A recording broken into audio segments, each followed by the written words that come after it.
Então, pessoal, voltando aqui, então como eu falei anteriormente, para a gente entender como o vírus se reproduz, né, é preciso entender como que a célula produz proteína, que é esse mecanismo que o vírus vai utilizar para poder se duplicar, tá legal? Então, a multiplicação do vírus depende desse mecanismo que a célula utiliza para produzir proteínas, né? Então eu gostaria que vocês prestassem atenção nesse vídeo aqui, né? Ele está no YouTube, depois eu passo o link para vocês podem ver com mais calma, e tem vários outros lá que dá essa informação, depois a gente retoma aqui as explicações, ok?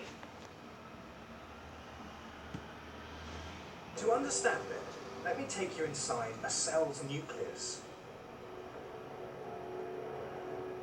Crick proposed that the information inside DNA was in fact a precise set of instructions. Instructions which specify the exact order to join up amino acids to make the proteins in our cells.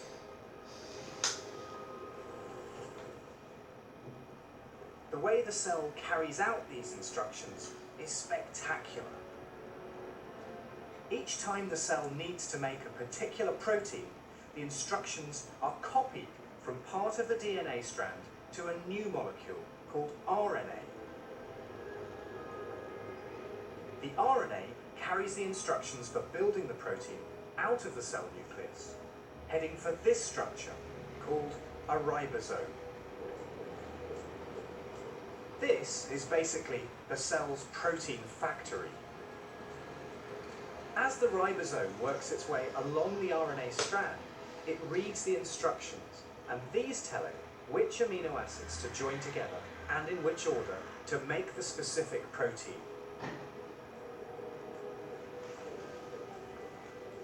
There it is, a protein.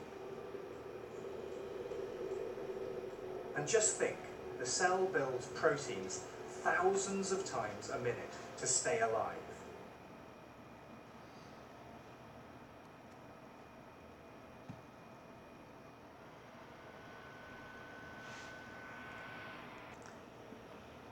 Bom, então vamos lá. Então a gente viu nessa animação como que a célula produz a proteína necessária para a existência dela, né, para o ciclo de vida que ela necessária para a célula sobreviver. E assim, a gente vê, é legal que é um maquinário assim, absolutamente fantástico, né? Que é como se fosse uma máquina microscópica que trabalha numa precisão enorme, né? Que acho que engenharia nenhuma no mundo consegue produzir algo semelhante, tá ok? Então a gente vai tentar entender então o que é esse mecanismo, como que ele se dá, tá ok?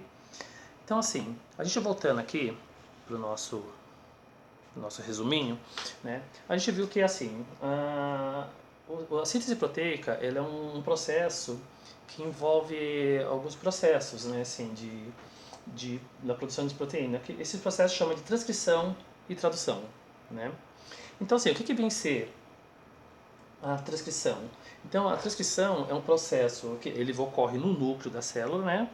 Que um fragmento do DNA, ele sofre ação de algumas enzimas, né? A RNA polimerase e a RNA transcriptase. E um pequeno segmento desse DNA, a partir dele, vai fazer uma cópia de um RNA. Né? Então, assim, ele vai pegar as informações que estão no DNA, vai transformar esse DNA em RNA. Lembrando que o DNA e RNA, eles têm, além de toda a estrutura deles, eles têm as bases nitrogenadas, né? Que seria chamada assim a parte ativa do DNA e que é o que dá que forma o gene, o código genético, né? São essas bases nitrogenadas.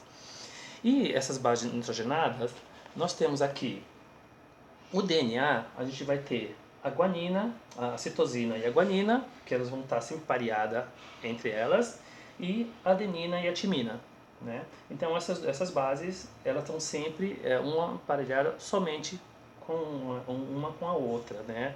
Jamais a gente vai ver aqui uma citosina com a adenina ou com a tiamina e vice-versa.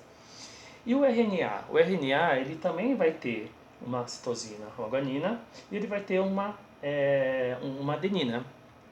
Só que nesse processo aqui, a timina ela vai ser substituída, né, por uma outra base que é a uracila.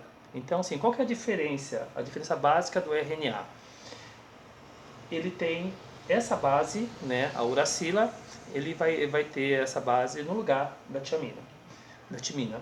E, além disso, outra diferença básica, né, o RNA ele é uma fita dupla, né, de bases nitrogenadas, né, uma fita dupla helicoidal que forma essa hélice, uma dupla hélice.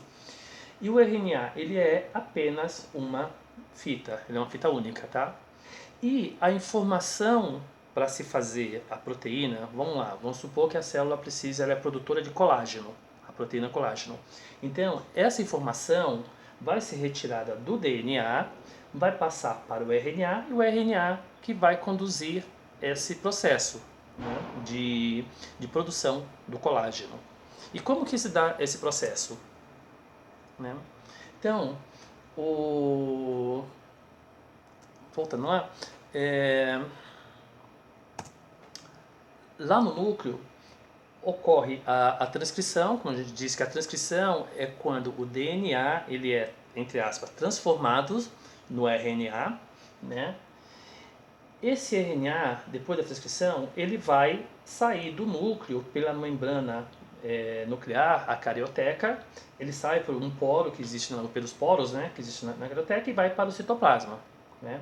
E esse RNA ele vai ter a denominação de RNA mensageiro. Ele vai levar a mensagem que está no DNA. Né? Bom, e aí lá no citoplasma ele vai encontrar como uma estrutura da célula que é o ribossomo, né? Que você já deve ter visto lá quando você estudar o células, né? Qual que é a função do ribossomo? Fazer síntese proteica, síntese de proteína. E como que acontece?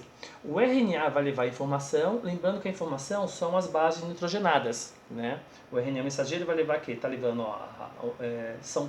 forma o códono que são trincas de bases, né? Vai levar essas bases de 3 em 3. E lá no DNA, no ribossomo, o RNA mensageiro ele vai necessitar de uma base complementar. E aonde estão essa base complementar? Quem leva? O RNA transportador, que são essa estrutura aqui.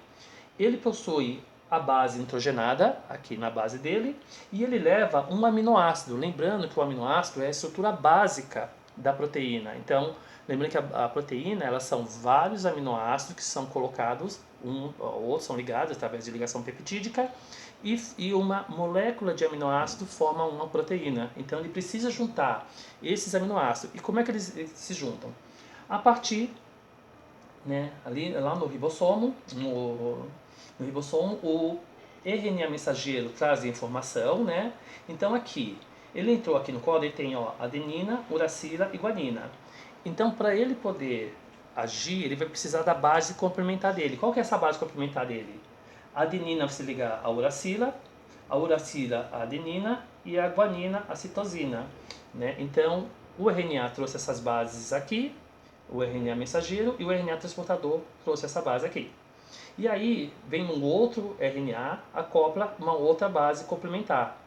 E o aminoácido, ele vai ser ligado, forma uma ligação entre os dois aminoácidos.